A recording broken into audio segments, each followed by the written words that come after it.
Pues caminar, caminar, subir escaleras. No quiero parar de caminar porque ha sido todo muy duro. No quiero parar de caminar.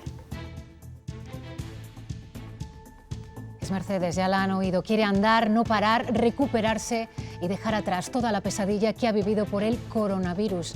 Y a dar esos pasos la están ayudando en el Centro Hospitalario Benito Meni. Hola, ¿cómo están? La Junta acaba de explicar cómo es la propuesta que ha elevado al Ministerio para pasar el lunes a fase 3. Ana Rayaces, de entrada, no todas las provincias avanzarían. Sí, ha habido un cambio de criterio a última hora por prudencia, por los rebrotes de otras comunidades autónomas como Madrid o País Vasco. No todas las provincias pasarían de fase. Salamanca, Soria, Ávila y Segovia se mantendrían en fase 2. El resto de provincias, si el Ministerio acepta la propuesta de la Junta de Castilla y León, pasarían a fase 3 el lunes. Eso sí, habrá restricciones en el ocio nocturno y la movilidad. La verdad es que las personas que estaban cerca de mí me decían que no fuera, que pensara en mis hijos, que los podía contagiar y que mejor esperara, que ya trabajo después de esto y a salir. Hoy escucharemos el testimonio completo de esta hondureña. Es demandante de asilo y pese al coronavirus, al miedo que le provocaba a ella y a su familia, ha conseguido trabajo y asentarse en nuestro país. Y hoy además, si ayer fue para los coles, esta mañana el Gobierno ha hecho una propuesta para el próximo curso universitario. Sara Ayuso, Madrid. Clases presenciales para los que quepan y online para el resto cuando las instalaciones no permitan que el 100% de los alumnos mantengan esa distancia de seguridad mínima de 1,5 metros. Es la propuesta del Ministerio de Universidades, que no especifica qué alumnos podrán ir al aula, sí que este derecho será rotatorio. Después de varios días tranquilos, hoy cambia el tiempo. La responsable es la borrasca Nadine, que nos va a dejar frío, viento, lluvia y puede que nieve en pleno junio. Francisco, cuéntanos. Buenas tardes, Alejandra. Así es, hoy ya está lloviendo en puntos del norte. Esta tarde se extienden las precipitaciones y bajan las temperaturas ya 5 o 6 grados. Lo peor llegará mañana, vuelven a bajar los termómetros. Las precipitaciones podrían ser en forma de nieve en la cordillera cantábrica en una cota de 1.600 metros. Ganó el Goya en 2 ocasiones y presentó la gala en una. Rosa María Sardá era una de nuestras actrices más polifacéticas, capaz de coquetear con el drama y la comedia con igual genialidad. Hoy ha muerto de cáncer a los 78 años.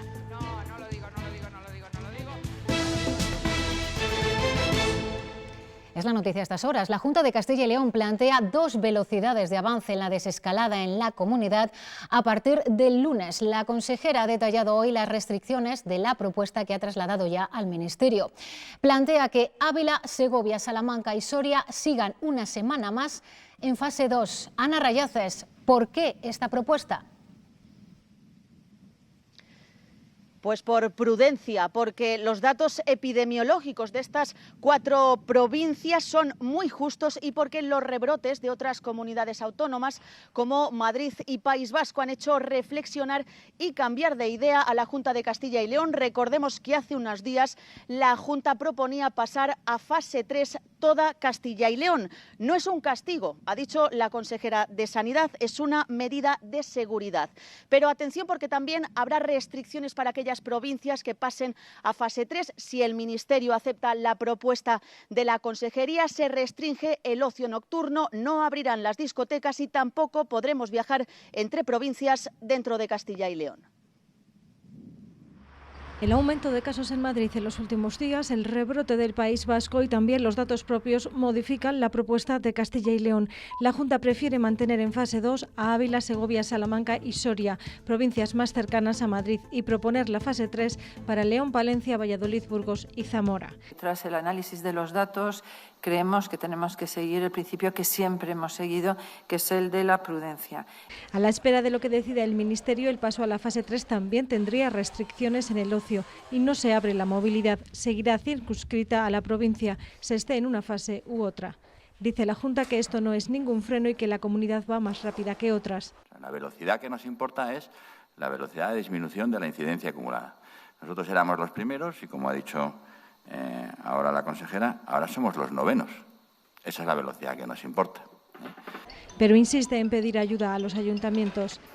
Vivimos todos fuera mucho, somos una comunidad y somos un país en el que somos muy sociables, nos gusta mucho estar en la calle. En las últimas 24 horas, Castilla y León ha sumado 3 nuevos fallecidos. Tenemos ya una primera reacción a esta propuesta de desescalada de la Junta. Esto que van a escuchar es lo que opina el alcalde de Ávila de que no se proponga su provincia para avanzar a partir del lunes. Teníamos la esperanza de pasar a fase 3 el próximo lunes. Sin embargo, esta mañana la autoridad sanitaria, la Junta de Castilla y León, nos ha comunicado que no va a ser posible. Igual que en las provincias de Salamanca, de Soria y de Segovia, Ávila tendrá que esperar una semana más. Y esto es por responsabilidad, única y exclusivamente por un criterio sanitario de prudencia para poder hacer las cosas bien y garantizar la salud de todos los abulenses. No son optimistas las perspectivas de empleo en nuestro país, pero hay quien en medio de toda esta crisis ha encontrado trabajo, incluso cuando las circunstancias personales invitaban a pensar todo lo contrario. Es el caso de una ciudadana hondureña, solicitante de asilo. Como ella, 140.000 personas en España están pendientes ahora mismo de que se resuelva su petición de protección internacional. En pleno pico de la pandemia, a esta hondureña le llegó una oportunidad de trabajo. Las personas que estaban cerca de mí me decían que no fuera, que pensara en mis hijos, que los podía contagiar. La oferta era en una residencia de mayores donde había contagios. Aún así, ella tenía importantes razones para decir sí. Uno, que iba a trabajar, y 2, que necesitaba yo estar dada de alta en la Seguridad Social, y lo otro, que pues me iba a sentir bien porque iba a servir a la gente de aquí. En distinta situación se encuentra este hombre. Llegó en octubre a España, todavía no tiene empleo y el coronavirus le ha generado aún más incertidumbre. Entonces comenzó la angustia porque viene la preocupación por las consecuencias que pueda económicas que pueda derivar esta pandemia. Salió huyendo de Venezuela, es abogado y pertenece a la comunidad LGTBI. Recibía amenazas constantes. A pesar de la soledad, se ha sentido apoyado durante el confinamiento. Todos los días, ¿cómo estás? ¿Cómo te sientes? No te preocupes, no pasa nada. ¿Cómo has estado? Llamadas como esta han realizado a diario el equipo de psicólogos de ACCEM. ¿Entonces has conseguido ya salir? Porque en muchos casos los fantasmas han vuelto a aparecer. En su país de acogida tenía que estar escondido por miedo a la persecución o por miedo, y de repente el encerrarse otra vez aquí ha salido mucha retraumatización. Antes del mes de marzo se registraban 10.000 peticiones de asilo al mes en España. Hoy son alrededor de 140.000 los solicitantes de protección internacional que están a la espera de la resolución. La historia que acabamos de ver se sale de lo habitual. La realidad es que las personas que solicitan asilo no lo tienen nada fácil. Son de por sí un grupo vulnerable y doblemente en esta crisis. Es por eso que ayer las Cortes de Castilla y León aprobaban pedir al Gobierno que les considere también a ellos, a los demandantes de asilo, como beneficiarios del ingreso mínimo vital. Por supuesto, entendemos que los solicitantes de protección internacional, por la situación sobrevenida que tiene, su desprotección y su derecho reconocido, deben de tener acceso. En un primer momento se recogía que sí. Luego hemos recibido informaciones de que en principio a lo mejor se quedan fuera.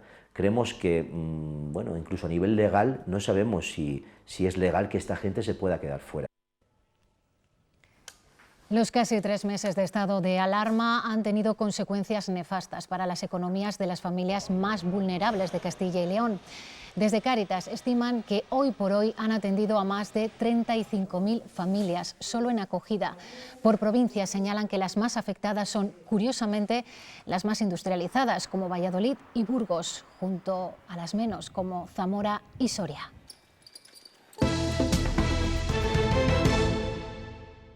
Siempre que estén las medidas adecuadas y la situación sea buena, que esté mejorando día a día como está pasando ahora, pues nos parece bien. Con sus medidas y eso, pues me parece genial, porque los niños necesitan también pues que estén ahí encima de ellos, explicándoles. Sé que hay turnos y por escalada. A ver cómo queda el comienzo de clase y cómo se pone de aquí a allá, que no haya nuevos repuntes.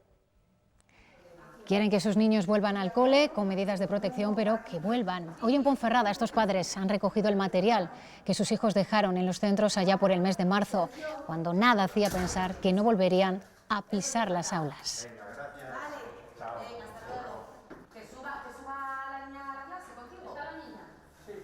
Y ahora, como toda la comunidad educativa, están pendientes de cómo se plasma el protocolo que el Ministerio de Educación quiere llevar a las aulas a partir de septiembre, con clases que volverán a ser presenciales. Sara Ayuso, Ministerio de Educación, se lo ha explicado durante la mañana a las comunidades autónomas. ¿Qué le han dicho?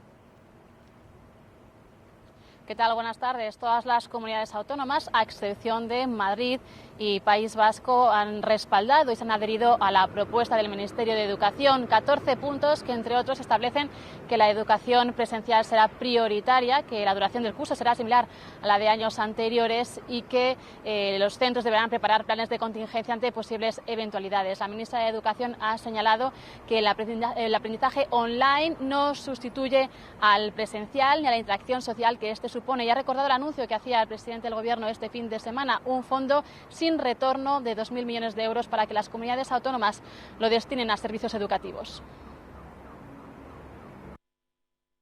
Los centros educativos adaptarán en todas las etapas, en todas las enseñanzas, sus programaciones didácticas de las diversas áreas, materias, ámbitos o módulos para el curso 2021 en el marco de lo que establezcan al respecto las administraciones educativas, con el fin de recuperar los aprendizajes imprescindibles no alcanzados y permitir al alumnado el logro de los objetivos previstos.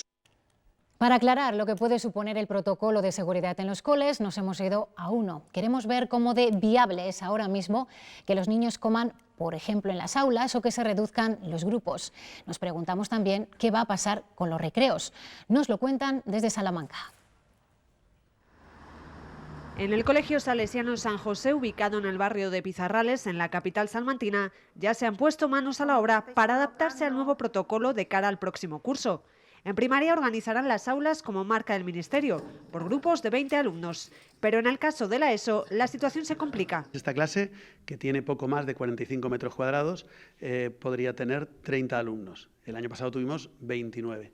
Este año, con las nuevas medidas y sin pensar en dónde metemos la mesa del profesor, puedo tener 16 alumnos. Aquí mantener la distancia de seguridad va a ser bastante complicado. Lo que parece que será más fácil será seguir el protocolo de higiene, con gel en las clases y mascarillas para los mayores. Se ha hablado también de escalonar, dejar un tiempo entre que se use, por ejemplo, estas aulas comunes, entre que lo usen unos y otros. Y la hora del recreo, aseguran que es una cuestión de organización. La imagen a la que habría que acostumbrarse es a ver a los niños en espacios balizados como un corral.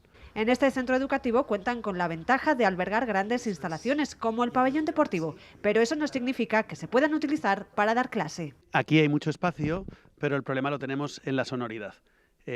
No podemos hablar 3 personas a la vez a los alumnos. Mucha incertidumbre sobre cómo lograrán adaptarse a un protocolo que consideran ahora mismo prácticamente inviable.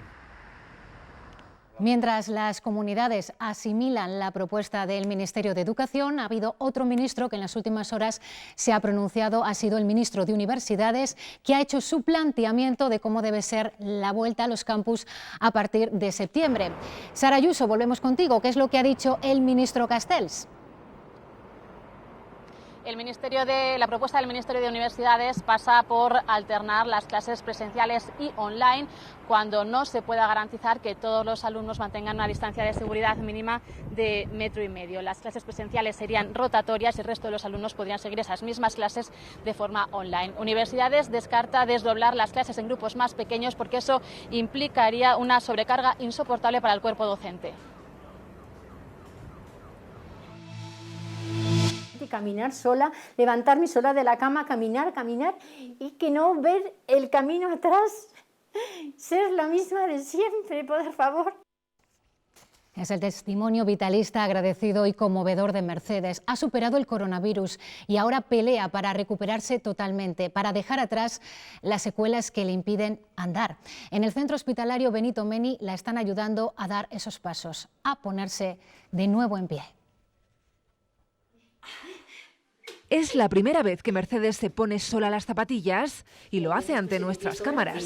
Yo que sí que lo puedo lograr. Me he puesto de pie ayer, un gozo enorme de llorar, de alegría. Ingresó en el hospital a finales de marzo y pocos días después le dijeron que tenía que pasar a la UCI. Yo de esta me muero, soy asmática bronquial, yo me muero. Cuando despertó después de 38 días, no sabía dónde estaba. Pero si yo he soñado que tenía un infarto y todo, dices que le has tenido. Y sí, tuvo un infarto mientras estaba sedada. Lleva una semana en el Hospital Benito Meni y los avances son más que evidentes.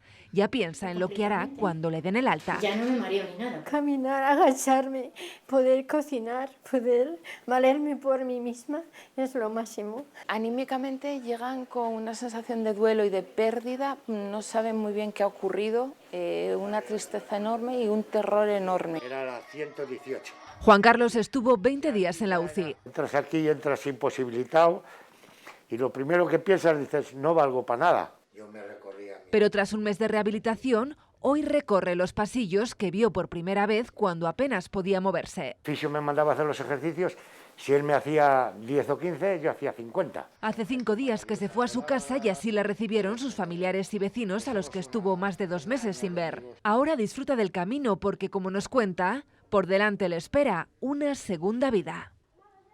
Hoy hemos tenido conocimiento de que Sanidad facultó a las comunidades autónomas a modificar el uso de las residencias para utilizarlas como espacios sanitarios, especialmente si había casos confirmados de coronavirus.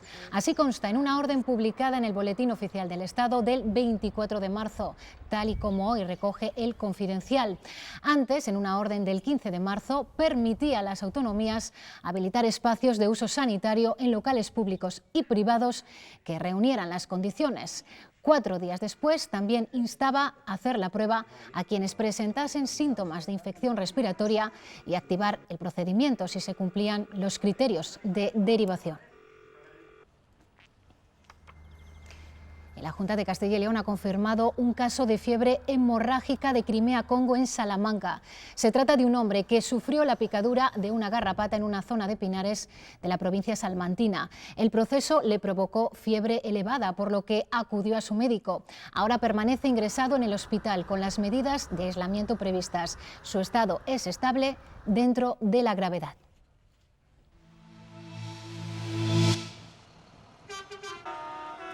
No les ha quedado otra que movilizarse. Lo están haciendo por primera vez en su historia. Lo hemos visto en las últimas horas en León. El transporte de viajeros se redujo en abril un 91%, lo que pone en una situación muy delicada a las empresas del sector. Temen que si no hay apoyo de las administraciones, desaparezcan casi la mitad. Las empresas a discreción, las que tienen viajes concertados, se ahogan. En Aranda de Duero encontramos una de ellas. Se dedican a transporte escolar, bodas y enoturismo, precisamente los ámbitos donde más se ha echado el freno. 2020 iba a ser un año muy bueno para esta empresa de autocares arandina. Tenían los próximos meses repletos de viajes contratados. Ahora su nueva normalidad son estos autobuses parados, acumulando polvo y el teléfono sin sonar. En los años 70, Víctor era taxista y decidió comprarse un autobús. Iba saliendo trabajo y hasta el día de hoy, que estamos pues al pie de 40. Sus autocares han recorrido miles de kilómetros también fuera de nuestras fronteras. Que no lo pensábamos que esto iba a durar lo que ha durado, y es cuando vemos la empresa pues que puede caer. El 85% de sus servicios son discrecionales, eventos, circuitos turísticos y sobre todo rutas escolares. Trabajamos en base a la oferta que haya del mercado y en este caso el mercado está absolutamente parado. Por eso critican un trato vejatorio hacia ellos. Las líneas regulares mantienen su subvención. Y la Junta de Castilla y León subvencione y ayude a las líneas regulares me parece fantástico, pero que también se acuerde de nosotros. En los meses de abril, mayo y junio facturan la mitad de todo el año. Es que a mí se me salta la lágrima cada 2 por 3 porque realmente ahora yo tendría que estar como loca en la oficina. Con sus autobuses acumulando polvo y envejeciendo cada día, piden ayuda a las administraciones, moratorias en los préstamos y flexibilidad en los ERTEs. Nos tenemos que concienciar que este año va a ser diferente. Y fijan como fecha el próximo marzo. Y en el otro lado, durante la pandemia ha habido también empresas que se han reinventado o han ampliado su negocio hacia otros sectores, no solo por las circunstancias, sino también para salvar sus cuentas. Y una que las ha sobrepasado con creces es una empresa vallisoletana que distribuye los EPIs, mascarillas y guantes de otra empresa gallega.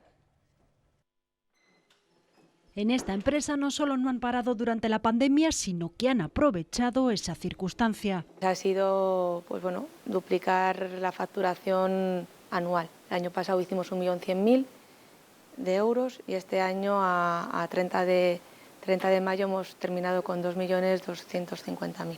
Antes de la llegada del COVID, vendían productos de limpieza y desinfectantes. Una vez empezado el estado de alarma, la situación cambió. Estábamos recibiendo llamadas de toda España, desde Ciudad Real, Cáceres, Barcelona, Madrid, preguntando por guantes, mascarillas, desinfectantes. Y ahí empezó la búsqueda. Al final se apostó por una empresa gallega para distribuir todo el material necesario que llega a hospitales, residencias o empresas.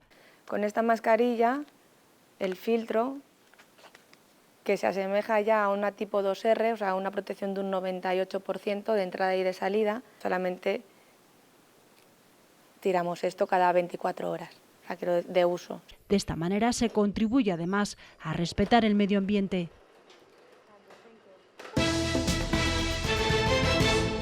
Ya ha comenzado la cosecha, una cosecha para la que las previsiones son muy optimistas.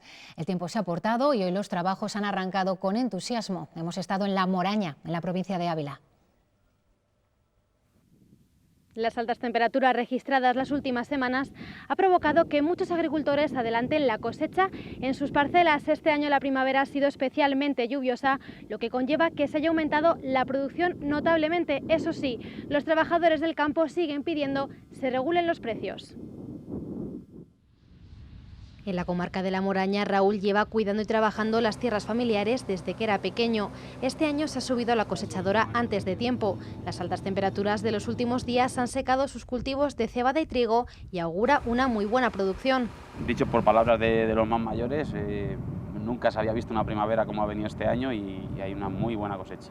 Por fortuna, sus 65 hectáreas de terreno no se han visto perjudicadas por el pedrisco. Todavía le queda mucho trabajo por delante, pero al recordar el año anterior, asegura ser muy diferente. En tierras habrá en algunas del año pasado a este una diferencia de a lo mejor de 3.000 y pico kilos seguro. Al igual que muchos trabajadores del campo, Raúl pide se regulen los precios en el mercado para que sean más justos y se valore así el trabajo del agricultor. Si el precio que tiene hoy día se mantiene, la cosa... Dada la alta producción que hay este año y la poca producción que hubo el año pasado y el precio elevado que tenía el año pasado, igual sacaremos algo más, ¿no? Porque hay más producción. Pero en tema económico va a andar muy, si no sube, va a andar muy igualitario.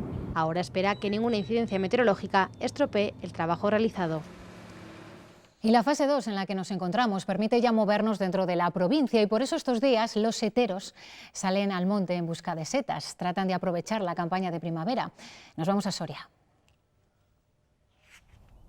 Los amantes de la micología están de enhorabuena, ya que la entrada en la fase 2 permite la libre circulación por los montes para la recolección, aunque con ciertas restricciones. En la provincia de Soria hay una gran afición al mundo de la micología y están ya en los montes tesoros como los rebozuelos o la amanita cesárea. Es un buen momento para tratar de recuperar algo de la espléndida campaña de primavera.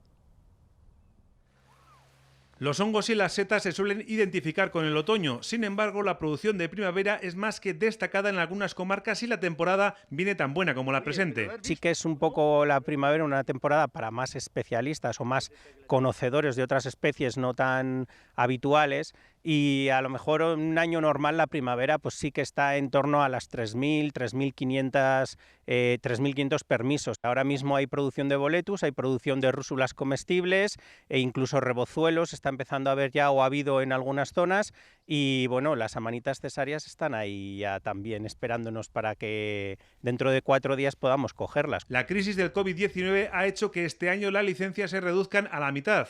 Hasta la fase 3, como poco, no habrá movimiento entre provincias. En el caso de Soria, la medida afecta al turismo. De cara al otoño, la época micológica más popular, algunos años se han llegado a expedir cerca de 50.000 permisos. El 55%, casi el 60% de los permisos en una temporada decente está sacado por turistas. Aunque buena parte de las especies se han quedado sin recoger por el confinamiento, esto también favorece el desarrollo de la campaña otoñal. Pero para eso aún queda. Los responsables insisten en que ahora hay que cumplir también en el monte con las normas sanitarias de distanciamiento y con grupos no superiores a 15 personas. Un ganadero burgalés ha hecho cierto eso de convertir la dificultad en oportunidad. El cierre de restaurantes y la cancelación de eventos durante la pandemia le llevaron a intentar dar salida a sus lechazos a través de Internet. Las ventas están siendo tan buenas que quiere seguir con este nuevo modelo de negocio. Fernando no sabía qué hacer con sus corderos y su hijo le propuso una solución. Con el confinamiento era imposible vender los lechazos a los restaurantes y comercios. Por eso, en abril comenzaron a venderlos a través de su página web y lanzaron promociones en las redes sociales. Como todo el mundo estaba encerrado en su casa, al final no tienes acceso a ello desde determinadas zonas, pues la demanda ha sido muy buena. Los meses de abril, sobre todo abril y principios de mayo, es que eran pedidos semanales de 70, 80 paquetes de envío, de todo. Y es que el exceso de lechazo preocupaba y mucho. Todos estos corderos tendrían que haber salido en Semana Santa. En cambio, Fernando los ha seguido criando y espera exportarlos a países árabes. Nosotros en Semana Santa teníamos toda la ganadería, o gran parte de la ganadería, para parir en Semana Santa, para vender, que es una época muy buena para vender los lechazos. Entonces lo preparamos todo. Y bueno, pues con lo del coronavirus y tal, se nos vino todo abajo. Ya han realizado envíos a toda la península y también a París y Bruselas. La idea es seguir con todo esto, seguir moviéndolo, seguir, aunque ahora mismo pueda ir la cosa, que digamos ya la gente empieza a salir, pero bueno, después hay gente que se acostumbra, al final es muy cómodo. Confían en que con la llegada de la nueva normalidad el sector se recupere. Mientras tanto, la venta de lechazo por Internet continúa. La Unión de Criadores de Toros de Lidia ha pedido al ministro de Agricultura flexibilidad en los aforos para que los festejos taurinos sean viables y poder dar salida al ganado. En una reunión celebrada esta mañana le han planteado a Luis Planas que con el 75% de espectadores podrían cubrir gastos. También le han pedido que la PAC haga una defensa clara del sector ganadero. Planas ha destacado la importancia del toro bravo como raza autóctona. El Consejo Regulador de los Vinos del Bierzo considera una mala noticia la propuesta del Gobierno de España de subvencionar la cosecha en verde. Su presidenta cree que el sector del vino no está recibiendo el mismo respaldo de otros ligados al sector agroalimentario.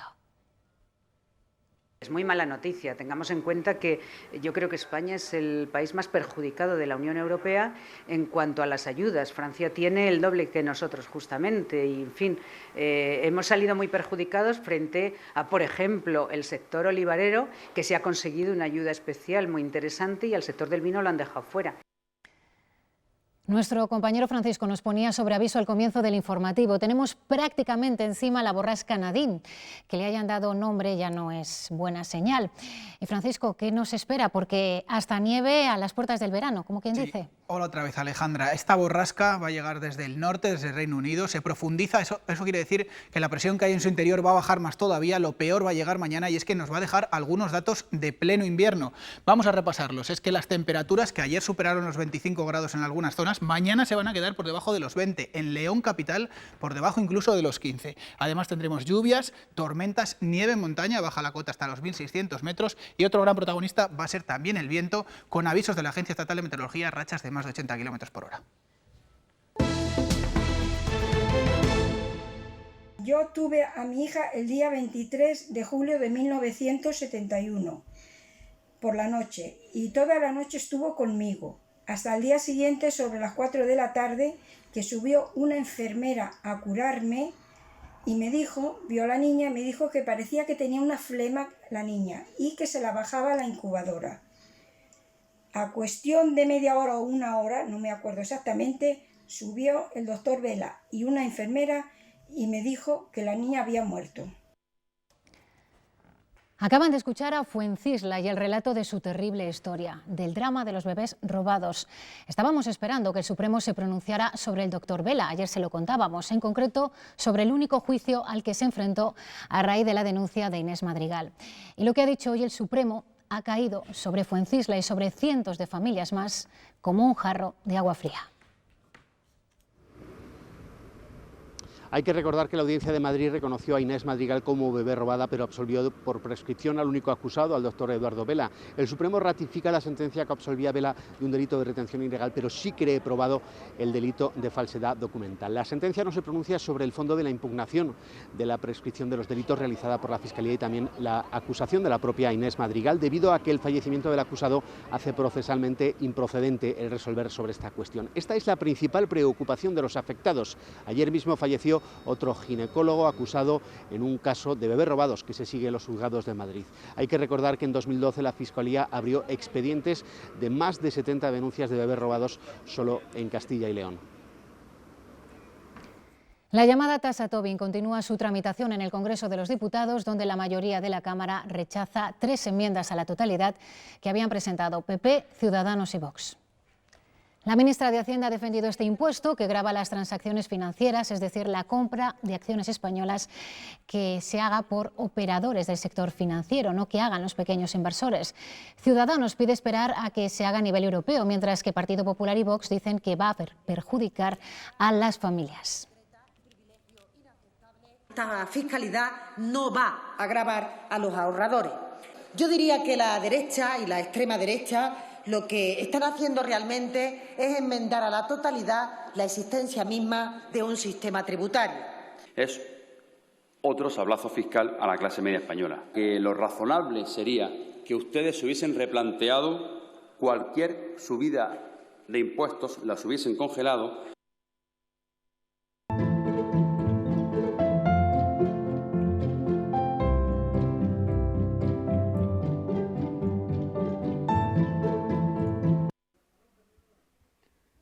Las administraciones de lotería han vuelto a colgar en sus ventanillas los décimos para los sorteos semanales de Lotería Nacional. Recuperan de este modo la normalidad con todos los juegos de azar ya en marcha, algo muy esperado por los loteros, por los aficionados, pero también por la propia Administración General del Estado. Y no es para menos, ya que las arcas del Estado ingresan cada semana más de 50 millones de euros de beneficios netos por las ventas de lotería. Vuelven los sorteos, pero con cierto lío con las fechas, y es que hoy se va a celebrar el correspondiente a los décimos, que llevan impresa la fecha del 19 de marzo. Resulta un poco lioso entender que se van a sortear los sorteos que no se celebraron en su día y que durante unas semanas pues van a llevar impresa una fecha que no corresponde a la actual. 11 de junio empieza el primer sorteo, que era el que correspondía al 19 de marzo. Y así sucesivamente. Son 15 sorteos los que hay, 7 de sábado y 8 de jueves. Esta tarde se reúne el patronato de la Fundación Villalar para decidir el futuro de la fundación. El alcalde del municipio vallisoletano, que da nombre a este organismo, cree que hay oscuros intereses para hacerla desaparecer y que no se descubran cosas turbias que podría haber en torno a su funcionamiento. Liquidar una institución conlleva que hay que aclarar muchas cosas que no están aclaradas. Posiblemente lo que se pretende es dar un paso y crear una máscara para que no se vea exactamente todo lo que hay ahí dentro. Lo han buscado con todo tipo de medios, pero el cocodrilo supuestamente avistado en la confluencia del río Duero con el Pisuerga no aparece. Por eso, la Guardia Civil suspende su búsqueda. Ni los drones, ni los cebos, ni las cámaras han dado señales de ese cocodrilo que supuestamente varias personas vieron hace días en los alrededores del municipio vallisoletano de Simancas. 6 días han estado buscándolo, 6 días en los que unos expertos prácticamente han llegado a asegurar su existencia y otros la han negado. Hoy se cancela el operativo de búsqueda sin saber si realmente ha existido ese cocodrilo, que lo que sí ha conseguido ha sido una fama que ha llegado incluso a la prensa internacional. La actriz Rosa María Sardá ha muerto hoy a los 78 años en Barcelona. Le detectaron cáncer en 2014. Ganó 2 Goyas y tocó todos los palos de la interpretación. Pasó del drama al humor, tanto en cine como en teatro. Y la recordaremos también por su faceta como presentadora de televisión en la década de los 80. Con un repaso a lo que ha sido su gran trayectoria nos vamos a despedir. Ahora llegan los deportes, más información a las 8:30 y nosotros regresamos mañana. Los políticos, los gobiernos pasan Y nosotros seguiremos siendo actores hasta después de que nos hayamos ido. Fue una feroz defensora del humor y la cultura. La Sardá, como la llamaban, empezó haciendo teatro en su barrio, en Barcelona. Llegó a la televisión en los 70, aunque en la memoria queden grabados sus gags de Ahí te quiero ver o Tariro Tariro en los 80. Ganó 2 Goyas, en el 93 con ¿Por qué lo llaman amor cuando quieren decir sexo? Es el gran momento de estar emocionada, pero como tengo este carácter que Dios me ha dado. Y en 2001 por Sinvergüenza. ¿Qué es esto? Además fue maestra de ceremonias en 3 ocasiones. Sí, hombre. Recibió la medalla de oro de la Academia de Cine en 2010. Excuse me. Berlanga decía que era la mejor actriz de España. Enumerar todos sus premios es casi tan largo como sus polifacéticas interpretaciones. Y tendré un recuerdo maravilloso. Un cáncer linfático la bajó de los escenarios en 2014. Hace unos meses decía que lo único que le quedaba por hacer en la vida era morirse, pero qué complicado y qué caro era hacerlo en el primer mundo. El corazón aquí, ya salía yo, que no me... Uy, el guión. Voy a pisar lo que trae su...